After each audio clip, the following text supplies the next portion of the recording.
بسم اللہ الرحمن الرحیم۔ خوشیاں بانٹتی عید الفطر کے موقع پر چیئرمین دارالشفقت یتیم خانہ ملتان روڈ لاہور سہیل محمود بٹ کی خصوصی دعوت پر assistant commissioner Lahore city Babar Ali نے دارالشفقت کا دورہ کیا، جہاں ان کا چیئرمین دارالشفقت اور سٹاف ممبران نے والہانہ استقبال کیا۔ اے سی لاہور سٹی بابر علی نے دارالشفقت میں مقیم بچوں کے ساتھ ملاقات میں انہیں عید مبارک دی اور سہیل محمود بٹ کے ساتھ مل کر تمام بچوں کو عید کے تحائف پیش کیے۔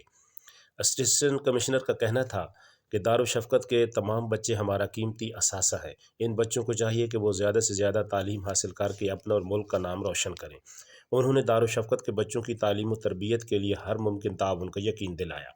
آخر میں چیئرمین سہیل محمود بٹ نے عید کے دن یتیم بچوں کے لیے وقت نکالنے پر بابر علی کا شکریہ ادا کیا۔ پاکستان پائندہ باد۔